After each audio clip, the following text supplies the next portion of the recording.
Hey class, welcome back. This is Mr. Johnson, and today we are going to read the story, A Porcupine Named Fluffy. The author is Helen Lester, and it is illustrated by Lynn Munsinger. Now remember, the author is the person who writes the book, and the illustrator is the person who draws the pictures, okay?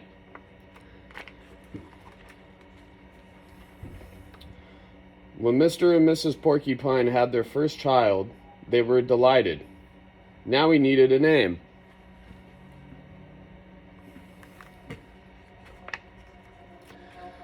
Should they call him Spike? No, Spike was too common. Should they call him Lance? No, Lance sounded too fierce. Should they call him Needle Rooser?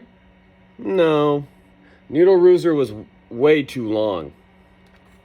Prickles, Pokey, Killian. Then together they had an idea. Let's call him Fluffy. It's such a pretty name, Fluffy. But soon there came a time when Fluffy began to doubt that he was Fluffy. See how he's not Fluffy at all? He first became suspicious when he backed into a door and stuck fast.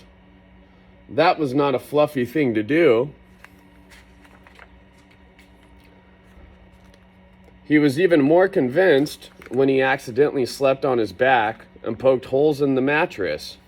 A very unfluffy thing to do. When he tried to carry an umbrella, he knew the truth without a doubt. There he is with his horns or his needles going through the umbrella. Fluffy definitely wasn't.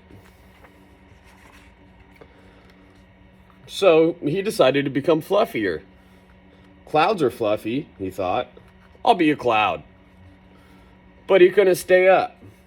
Here's Fluffy on the top of the tree trying to jump up, and subsequently, here's Fluffy in the tree, both coming down. I know, pillows are fluffy, he said.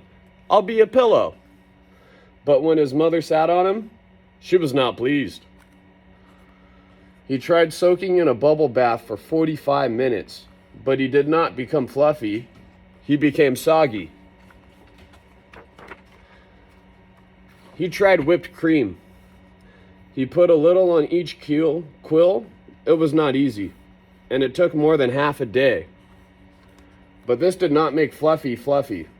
They should have named me Gooey, he sighed. And here's Fluffy thinking he should have been Gooey.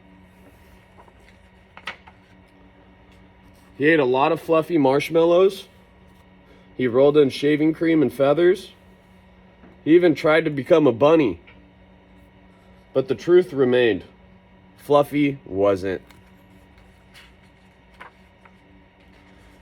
One afternoon, Fluffy set out for a walk, trying to think of ways to become fluffy. Before long, he met a very large rhinoceros. Grrr, said the rhinoceros. I'm going to give you a rough time. Fluffy didn't know what a rough time was, but he didn't like the sound of it at all. What is your name, small prickly thing? Asked the rhinoceros unkindly. Fluffy, said Fluffy. Here are the two talking. The rhinoceros smiled. He giggled. Then he laughed out loud. He rolled on the ground. He jiggled and slapped his knees. He roared with laughter. A porcupine named Fluffy, howled the rhinoceros. Fluffy was embarrassed, but he tried to be polite. And what is your name? He inquired. H. I can't say it, giggled the rhinoceros. Hubert? Suggested Fluffy. Oh help. I just can't say it. I'm laughing so hard, said the rhinoceros. Harold? Or maybe Herman? Asked Fluffy. No, gasped the rhinoceros. It's